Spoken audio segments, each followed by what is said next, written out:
Welcome to McPlum, simple solutions served daily. In this video, I will explain how to make broth in microbiology.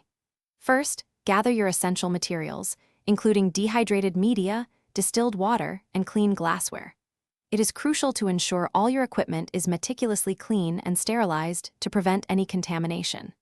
Next, carefully weigh the precise amount of dehydrated broth powder according to the manufacturer's instructions, often around 23 grams per liter for nutrient broth.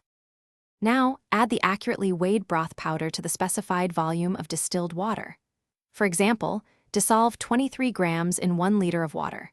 Stir the mixture thoroughly using a magnetic stirrer or by hand until the powder is completely dissolved, ensuring no clumps remain. If necessary, adjust the pH to a neutral range, typically around 7.0, using a pH meter and appropriate acid or base. Once mixed, dispense the prepared broth into suitable containers, such as test tubes or flasks, filling them to about 2/3 capacity.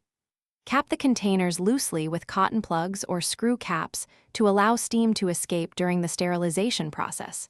Then, sterilize the broth using an autoclave at 121 degrees Celsius and 15 pounds per square inch for a minimum of 15 minutes.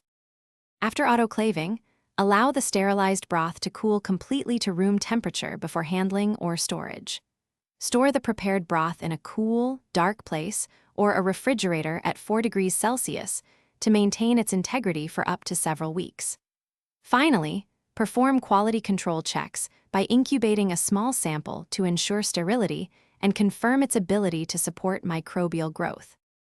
Thanks for watching. Stay juicy and subscribe.